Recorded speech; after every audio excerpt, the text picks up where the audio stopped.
What I advise you, Oweekitiibwa President alituwa amagezi that the poor, abali kusinga kubonaabona n'abaavu, because when the rich ones are quarreling, they are in cars, they are in good houses, they can afford to quarrel. abagayige bwe baba bali kuyomba bali mu mmotoka zaabwe, bali mu mayumba era basobola okuyomba, aye abaavu bali kubonaabona. Every day you stay in poverty, somebody may even die because of poverty. Omuntu asobola okuva ne mu nsi muno yafa olw'obwavu. So please, I ask you, mube abetowaze. Oweekitiibwa President ali kutusaba mube bayikayikamu n'akagambo ke muli ak'obwetoowaze ng'abakulembeze. That is humble. Humble is the word I'm looking for. Era sebo n'ekyo ky'oyogera eky'obwetoowaze sebo. Yes. If I was not umwetowaze, I would not have managed Uganda. Oweekitiibwa President singa abaire timwetoowaze bananga obuggalo n'akaluulu tiyakasoboire okuba nga akatukulembera okutuuka saawa dino. Abanyankole balina amagezi gaabo geira. Balina amagezi ag'okuveera. Omunyankole akukoba nti bw'oba ofuluma kuva mu nyumba ku makya, bw'oba ofuluma mu nnumba ku nkyo, toza maaso emabega, toyiza amaiso einuma. bw'oyiza amaiso enyuma ogenda kusanga omukyala akola bw'ati. Bw'oyiza amaiso einuma oyinza kwagaana omukyala ng'ali kukonkoonya mu nkoone. Kati mu kifo ky'okugenda mu safaari, mu kifo ky'okujja mu safaari y'obaire oli kujja, ogenda kukoma wano ntandika kulwana. Kabiri odda kuyira olwanagane n'onaali kukonkoonya ng'oli kufuluma. Aye bw'oba tomubweyine si kyansonga oba akoze ki. Bw'oba tomubweyine odda kujja bujje tomana kukonkooniza einuma eno. Don't have to, temulina kutimba buli kantu koona kutimba. Muleke wacha wuyo. Ti buli kantu koona koona nga muteekwa okwogera kwoboka bwena bireke ebyo bibitewo ojje mu maiso. NRM oye! NRM oye! Omukere w'enkofiira oye! Omukere w'enkofiira Yoweri Kaguta oye! Busoga oye! Busoga oye! Uganda oye! Uganda oye! East Africa oye! East Africa oye! Ebyo ebigambo by'omukulembeze Yoweri Kaguta Museveni bwe yabaire eiganga nga ali kwogera ku n'abakulembeze be bakungaaniza mu Busoga, bakungaaniza abakulembeze ku mitendera gyonna okuva ku LC1 mpaka ku LC5 mu mitendera gyonna nga process ndowooza ya mukulembeze tiyabaire laale ya campaign yabaire lwabaire lukungaana Museveni kusisinkanamu abakulembeze be babone lwe batuusa NRM. Awo okusinziira ku bigambo ebyo mu ndogera ya Museveni olukungaana luno kubibwa nti lwategekebwa Speaker wa Parliament n'ekigambo ekyabaire wansi nti ekirowoozo nti olukungaana lwategekebwa Speaker Anita Among n'abamu ku bakulembeze b'Uganda ate nga kituufu.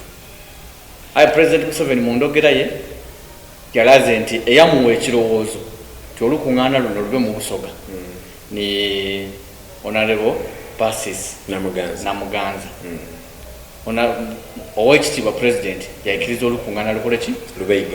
Lubeewo mu Busoga.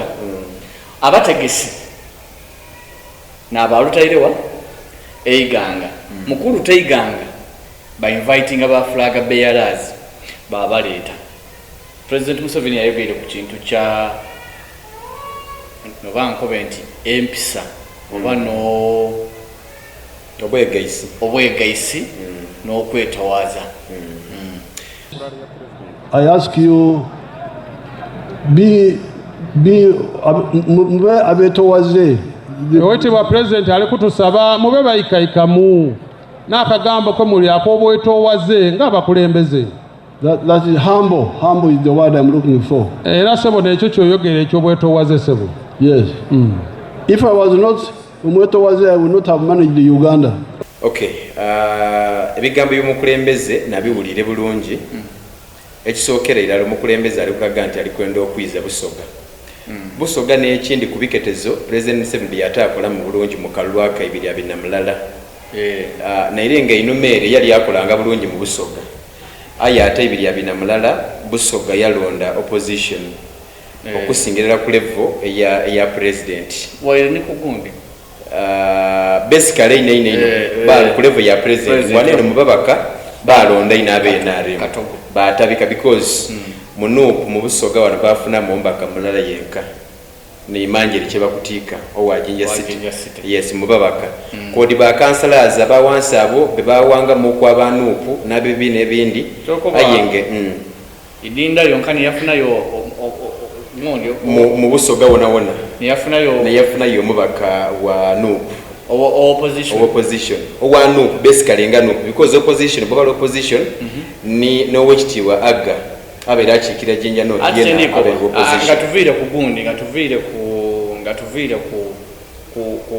ku banti owanu ba members ba parliament mu Busoga aba opposition babere baweramu because nibo tandikira mu idinda wonka mu idinda mubeire mu aga mwaba mu Dr. Timothy Batuwa mwaba mu honorable manjeri cheba kutika ejo Busoga yo Jinja City eba n'abakise batano abasatu babaire bo in fact banna Jinja North Jinja South East ne Jinja South West then ne Jinja City South East nani South East okay South East ebere ya igeme yeah abere we nare but wana wandi ku out of 4 abasatu babaire ba opposition okay so Busoga mumbere eyo bwetakola bulungi mu kalwako President Museveni n'ekindi kubiketezo byasinze okutaako ine isira agerwa kuba idea nga ali otyatereza bwayonona atereza bwayonona mwene atereza bwayonona waidi buti buli wantu abawo kyebeta emanduso nti buti bwenge makuchi nomba nkosisa kibuuka babwenge makuchi nomba nkosisa Buganda bwenge makuchi nomba nkosisa idinda bote ngoli kukosa okusinzira ku kalwakawa aka 2021 ekyakosa Busoga byali bikado bakuba bati alemererwe okuyamba ku bikado akalulu kitumbuwe era bwolingira district edisingo okulima ebikado ne daima Museveni akalulu buti district nga Buyende yezira muntu oba bikado biki Busoga ne yasinga okuwa aye bwojja ku Luwuka ni district esinga okulima ebikado mu Busoga kankobe ni mu Uganda ni number 1 yayima idinga yayima Mayuge ya mwima Kamuli ya muwako Kamuli yona Robert Kyagulanyi Ssentamu yasingira yo President Museveni buti mu nsonga President Museveni ndayinza okubanga yagema obubi obutafuna kaluka 2021 mulimu ediri political nediri economical buti eyo that is economical nti abantu okuba n'esente ekirime kye batere kuyisira okulima bikado oba empowerinzi otyo okubanga bafuna mu bikado ebyo buti eyo move amazi yagigema lwakuba abantu abandi babwine nti agigemere ku political season singa akaluka wakati aka 2021 President Museveni yakoba ntwaki Busoga tempeire kalulu yera yagemerawo ku nsonga y'ebikado yakoba nti buti bei y'ebikado because obuzibu obusinga kukosa bali babikado ni price fluctuation nti lero ebikado bya mitwalo 10 ido byera ku mitwalo 9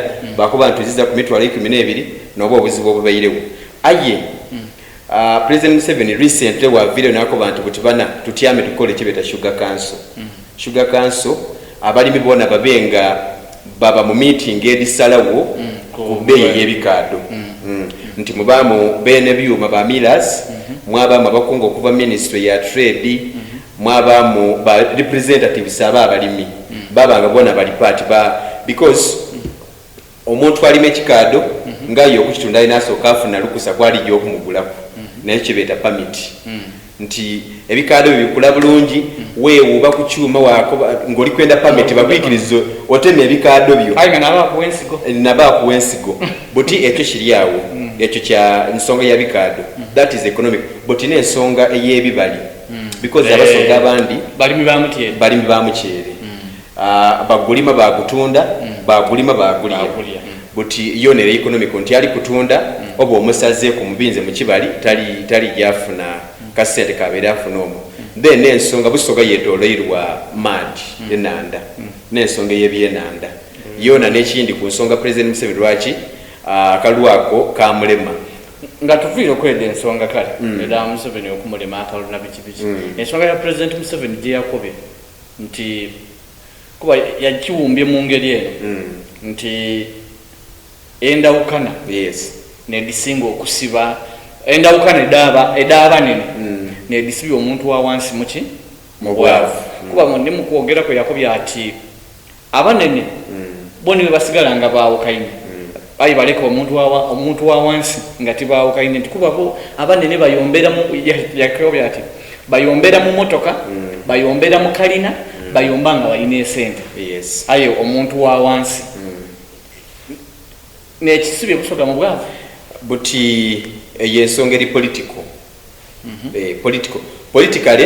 buti ngokali kujikola ntuufu ti ntuufu ensonga eyo ntuufu buti politically kankobere aye era kiviirira ku President Museveni tuli kwogera ku blunders edaleetawo edaleetera NRM obutafuna kalulu mu busoga mu kalulu kale akawere President Museveni bw'atafuna kalulu politically akoze kwagawo okwiza emitima egy'abasoga okumwongera akalulu mu 2026 ketuli kujamu waliwo emanduso nga bwembe ndiko bamukusooka wali nti emanduso oidinga politically emanduso ya busoga ebeire Right Honorable Rebecca Atwala Kadaga nabeire emanduso ya busoga nga bwogema kwoyo buli musoga obo mugemyeku majority of abasoga obo bagemyeku buti ekisanda kino kyetuli kumalako Kadaga abisibwa atya number 1 yasooka yatolebwa ku bwa speaker kyaluma abasoga bangi okubaluma kiri awo ekisinga okubaluma kiri nti yandivuire ku mukalulu nga bwe kikobebwa nti ng'omukulembeze mwene tiyenigire nga takeinfluence nti ng'omukulembeze yagema isimu yakuba MP ku MP anti buti so ekisinga okuluma abasoga nekino nti Kadaga akoleire busoga bongo ezira bwokakasa musoga nti Kadaga takoleire busoga odi abantu abandi balowooza mbu omuntu okukolera nti alina kuida azimbe masomero azimbe madwaliro okuzimba amalwaliro kiryoke Fulgence weda mu kitundu kyaife wazimba mu idwaliro nga it is a private hospital kituufu oba otuzimbire but we are going to pay, it's your business nti buli treatment gyenfunayo ya sente esomero lyotairewo tuyinza omaliriza nga abantu abali mu kitundu ekyo nga ku 10 baana babiri n'abasomerayo olw'ebbeeyi private schools dibada beeyi but Kadaga ki kino kyakola Kadaga takuwa sente mbo gundi Fulgence geme milioni dino 10 be Kadaga tajja kugulira itaka bakiri Kadaga tajja aye Kadaga ali ati lwaki abasoga benda Kadaga jaye mama Kadaga what mama Kadaga nabaire nsabye ko mulimo mu kitongole kirere empapulodira empapula waditaire kali katubona influencing akuba akasimu oyinza okweyagananga 80% of abasoga abali mu offices enene abalina emirimu mu office enene mu Kampala eyo ti mu Kampala munka worldwide kuli ku recommendation ya Kadaga buti omuntu ali oti n'oyo negwotampalinze naye negwogemyeku buti bagasiisa bonabona baba jakwefuulira so eyensonga yali ya mukaire kuliko ekyokumutulako bwa speaker of course abantu bali babonanga namba 3 mu Uganda musoga aveno speaker then as if that was not enough recent one mu Museke olukiiko olw'okuntwiko olukulembera ekibiina kya NRM kuba nti buti ekifo ekyo ekyomukyala oba namba 3 mu NRM hairako eyo ate nga kikubibwa nti oba namba 3 mu NRM akitegeeza nti oli namba 3 yes wona buti wona byabitangana nti o influence nze olwokwida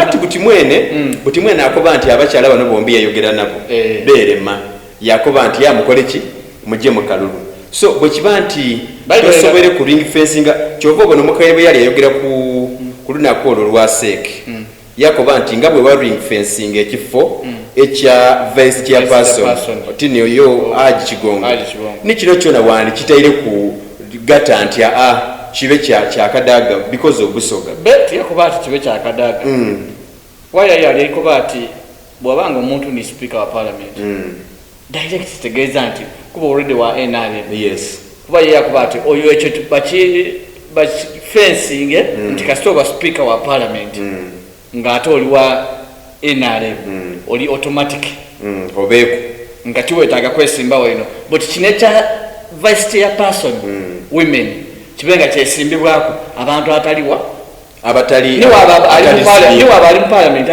ngati speaker buti neyo kalibe yo muntu gwe wagemako era kyovona nti omukaire Kadaga bwe yali yayogera yakoba nti president oyinza okulowooza tuli kulwanisa muntu mulala ayo kulwanisa community enene bigger community but bigger community eyo yalinga already teamative nibire ebiri byetwogere kwe byasooka ebiri economical oyakoba ati oli kulwanisa gundi community omukulembeze yamukuba ati abasoga bange baleke tobata mu bintu bino ati buti wabawo buti oyabakoba ati baleke tobata mu bintu bino eri ekintu ekyalaga NRM okuba gundi eyo bwe yawa okuwa bwe yamala okuwa oba mama Kadaga yafuluma muko yajjawo muli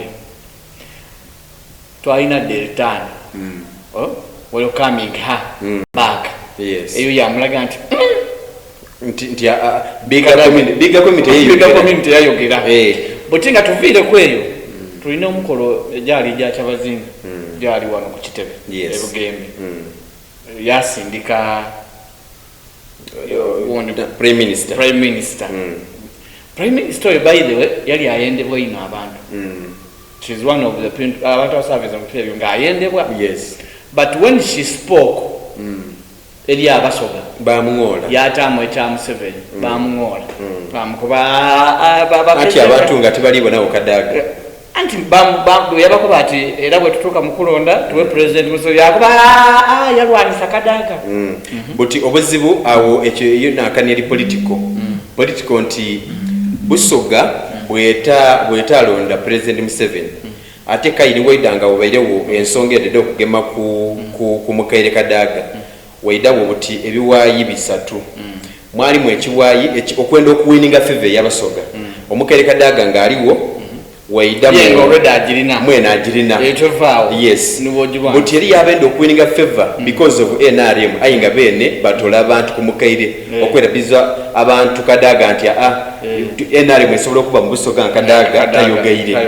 but waida wo speaker of parliament sawe eno Anita Among era Among agezza ko kutambula Busoga yona ngakoba abantu nti bana ninze mama wa Busoga omuki omutuufu buki ekyona kyabawo President Museveni asindika abantu banje okola mobilization mu Busoga okwiza kire aja ate waliwo ekizibu kiri persistent n'ekizibu kya Kadaga nti abantu bendo odinga paka buti abantu bakuba nti mu parliament ye 12 eri kwida Kadaga ile kubwa speaker abasoga bakyenda ino buti President Museveni chidi like sinza kuba mbundiko la conclusion ndoza nti NRM ne basawo ne bako batwaziza Kadaga kubwa gundi kubwa speaker omuntu yena gwe bataawo 2031 ayola mu Busoga abaida kuyola buti neye ensonga nti singa oyiza Kadaga ku mwanje lwakuba nti ate waliwo ekintu mu Busoga wano waliwo ku nsonga eyendawukana nga president Museveni wetulira akatambi nga abyogerako waliwo ekintu ekyokuwininga favor buli omu ayenda abe nga n'omunene mu Busoga. Busoga eno efuuse oti battle ground. Busoga efuuse oti battle ground. Nti olaye ate bwe ba battle ground abantu ba wansi nabasigala mu bwavu obweyogeireko. Tolowooza nti kiira kumpisa. Butuyikirize tulobe. Abakulembeze b'omu Busoga ba MOP naddala nga bw'okuba nti benda kuwininga favor kanjeete cheap favor mu NRM. It is cheap favor kuba nibo obona akatambi ako President Museveni bwe yakubye ati nabuuziza Anita Amongo olwaki tiba inviting Zani Kadaga kuba amweta my sister, my younger sister Kadaga. Anita Amongo yamukuba ati we invited the flag bearers. Yayeta chairman Haji Walubi yamubuuza lwaki timuinvitinze Kadaga mbu yena yamukuba mbu we invited all flag bearers. But nze kino kankikobe abayenda bantwale bubi but ndikyogera mu bulungi. Haji Walubi oyo mubona Haji Walubi ku kyalo gyabo izanonale tinikyo bamuwe ekitiibwa ky'amaanyi. Haji Walubi singa omukolo guba ku kyalo kwabo bamusindikira omwana oba bakuba omwana ati mukubira esimu ayide ku mukolo. Haji Walubi yayida nga tibya politics nga tutuli wano mu campaign kuba wano mu campaign abantu batulimba nti niwe bakoba akaana akato kamukubira akuba baba abayira akobye oyide ku mukolo kujja kuba ayida kuba ali kwida kujina but mu bitali bya campaign Haji Walubi yayida buti Haji Walubi lwaki tayida akuba tibamuwaire kitiibwa. Kino kyendi ku driving atu tuyikirize tulobe Museveni ekigambo kyakozesa ati obwetoowaze n'obumukuumye mu bukulembeze. It is a fact. Oyikiriza oba oloba President Museveni is a very wise man. Aida kuida aikaikanire fulgence kuba idinti fulgence ajja akola ekintu ekijotwala iwangali mu maiso ate ekijjo mukumumira mu bukulembeze. Haji Walubi Rebecca Kadaga is not a class of oyokwetera ku flag bearers. She's second deputy prime minister. She's the minister of East Africa affairs. She's very respected. Haji Walubi kyabe kimutola kuki to draft a letter okujiweereza oba you yourself kuba yatulimba yakuba mbu ali kwetondera mama Kadaga ebyaliwo biki kyali bayikitola ku Haji Walubi okuweisimu directly nti mama tubaye tuli kwaniriza ku guno omukolo. It would be a very good reason. No, Busoga erimu obuzibu. Busoga erimu obuzibu bwekiba nti eyawa President Museveni ekirowoozo ekyokuta eiganga meeting ekyokutawo meeting y'abakulembeze mu Busoga ni Honorable Passes Namuganza ayi mwene naloba okubayo then waliwo obuzibu obuzibu bwebwidira but ye Passes Namuganza yena yabayira ayatana special invitation banga tine yakirowoozo ayi tine yategeka omukolo. So asobola okuba nti yabayira aware because you cannot say you invited her. She's not a flag bearer. But as a matter of fact she's not a flag bearer. Mu Busoga especially wategere ku meeting eyo ngejja kubayo before nagitegeera like but obaye wategeera obaye wategeera what are you mukulembeze nagitegeera ngebuzayo nakubiditi but omukulembeze okwira ku idara lya Honorable Passes Namuganza ni mama Kadaga. They are very busy people abayina gundi schedules esinga eyange nti nze I can know something today. Nsobola okufutegeera ekintu olwaleero tomorrow naawuna n'ajjayo. The other people balina schedule yaibwe kubatambulira. So kuba President Museveni yakubye ati Honorable Kadaga yamubuuziza ati bwe baliko bati they invited me bakikolera ku social media ku radio ku TV. Rebecca, lwaki tewayese Rebecca Kadaga? Then he said, no, all flag bearers were invited. Ewetebwa yamukoba ati ba flag bearer bona bayeteibwa. Then, but I think Rebecca was saying, how, then I am always like a mediator, going here, ringing here, ringing. Wakubira Rebecca Arwango Rebecca again. So you were invited as flag bearer. Era yakubira oweekitiibwa Rebecca yamukali muna bakwese nga fulaga bearer. So how did they invite me? On the radio or what? Mbu bamwetere ku lediyo oba kuki? Ku TV ki? Buti obuzibu bwe buli lwaki ndikoba nti mu Busoga mulimu obuzibu. Busoga okusinga okwetwala ng'ekitole nti baana tukolere walala twena tufune because Busoga abantu abasoga baidda kufuna mu government n'okuva mu bwavu Busoga bwerimu singa abasoga baba ne common goal nti ngolese ekyokuba nti bana mu Busoga ninza asukubime ekintu kikole walala for Busoga twena tukolere walala buti nekyo ekizibu nti Busoga omukyalo oyo Anita Among Busoga bweteekirize nti saawa eno naaliwo oba alina waali ajja atukozesa ino ensobi because bw'ategeka omukolo abandi ku bakulembeze aba Busoga ate abantu bebawa ekitiibwa ne batabonekerayo tegeeza nti ali tukozesa ensobi we would go twena twabaawo nze ensobi olwo omuntu owa wansi kansooke nkukobere ensobi tuli kugisiba ku Anita Among byabwerere MPs in Busoga are not disciplined. MPs mu Busoga tibenda Busoga. Oidi lwaki nkikoba nti? Nze mbabona ne kumikolo ya tibabaawo. Mu kisanga kino ba MP bona abali mu parliament tibenda Busoga. Bona nenda nkobera ko omukolo. Ogwategekebwa ogwa Busoga. Wobona iba MP. Butika nkobere ko mu kisanga kino. Mu nsonga eyo yogeireko. BMP ababa kubambukana kwenda Busoga oba butajenda kisinzira kuki ekyakukola mu parliament. No kankobere. Bulira kati. Butokoleke. Tokalisoko. Kisinzira ki ekyakukola mu parliament. Ekyatwala BMP abasinga bali mu parliament saawe baja kufuna sente. So mwene tikimugema ko Busoga erietya oba erietya as long as MP mwene alifuna sente. Choba tukubanti abantu babasule. Buti ekyabantu. Buti abantu babasule kubanga abantu ndi bakobera. Mu Busoga ba MPs bona abaliyo mu kisine kisanga kyatuli kumalako ekiri kuwa ku mugwa okutano kuba mugwa okutano bana abali kuida tibajja okulayira baona leba baliyo kisanga kibe kiwa ku mugwa baona leba baliyo tibali kulayira mugwa okutano ona leba baliyo kubali kulayira mugwa okutano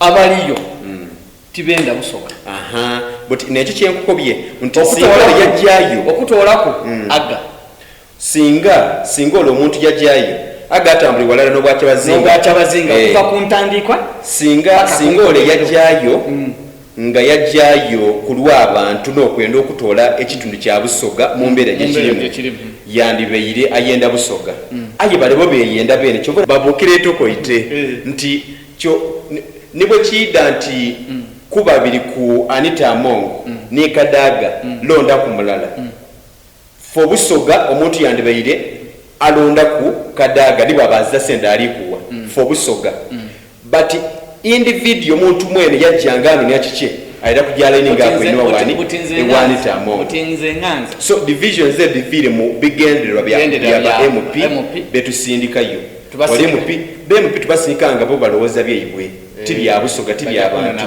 kyokubona nti MP abasinga abajayi mu 2021 bali kuvaayo as a matter of fact balijja kuvaayo abandi already bavaayo because ne mukaluti bewandiisa abandi bajja kuvaayo n'abali ku kakobuka kenti bali kwenda abantu bawulira bajja abatule because tibalaze kifaani kya Busoga nze ntera okuba ku mikolo gya kyabazinga obonako ku emikolo gya Kabaka e Buganda BMP benda kuba ba ashers ku mikolo va kwekyo ejeetoro kingdom zedini nabona ko emikolo jeeteso ba MP nabona nga bali kwenda kusitula na bintu kujirawo buti wano kutola aga honorable baliyeku atabaine mu parliament nga buli mukola agubaku ojja wano ni ababaka ba parliament bona nombako wodi ate honorable Kadaga yadde yabawo honorable Kadaga n'omukyalo we nankani we Bugweri Rachel Magola yena akola ati yabawo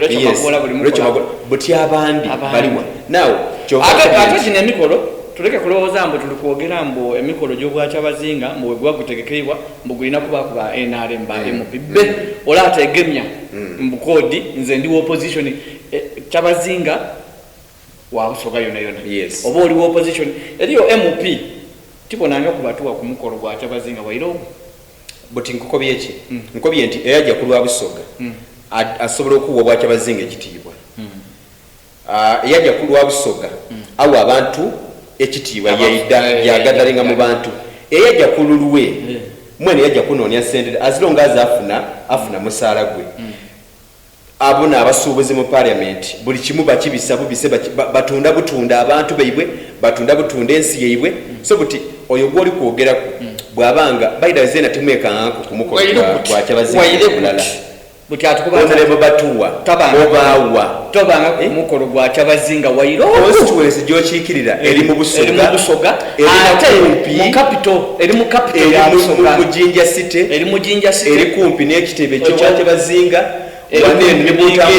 bwova mu Jinja South West bwotambuze otuuka emikolo gya kyabazinga aje buti nsonga kijowa did you go to parliament for Busoga ria loba wajja kugwa nsonga tu ataja parliament for Busoga mutine ye nsonga nti buti division z'edvile mu bakulembeze okusingerera laba MP abajanga balina individual goals yes not goals da Busoga oba goals da abantu ababatwalayo so no baida ne sente ya balimba gwe bajana buti kirecha nga tuize ku nsonga ya President Museveni President Museveni beyogeire ku President Museveni to a certain extent osobola okumunaniamu lwaki waliwo ebintu byetwayitanga divide and rule nti nze bwe mba nakyendi kwendaku nga ye ndina gwenvuganya naye ondeta wayogera ninze nganze bawaba nikyompa wayeta n'opponent wange wayogera naye wabanga otwawire mwanga twembi oli kolaki oli kutufuga nze ntera okulingirira abaisiramu ab'ekibuli n'aba Old Kampala odinga bona baripotingira muntu mulala so that is divide and what and rule but ni wali Busoga kibeeru kyenda kubaawo you empower Omukaire Kadaga you empower Anita Among you empower other groups of people bona okwida but waliwo okubuzaabuzo nenda wabe okuko olukungana mobilization especially da NRM tubone lukungana lulala rali ndaleti ya NRM ngaba GDku nebikonge bya NRM tubone Kadaga tubone wano Among because we must accept it we must nga President Museveni azirayo chen dino deba kolanga President Museveni azirayo oli kwendanga President Museveni azirayo ole na abageita ole abageita mwene babaawo basobola okuba wali kyovana nti kya surprise nze ino President Museveni okuba nga tali kubona aye ate n'ekindi lwaki yabyogeire ku lwaki yabyogeire ku President Museveni nga bwe nkobera ayina engeri gyakolamu ebintu bye ikiriza loba NRM President Museveni Kabani Tamongo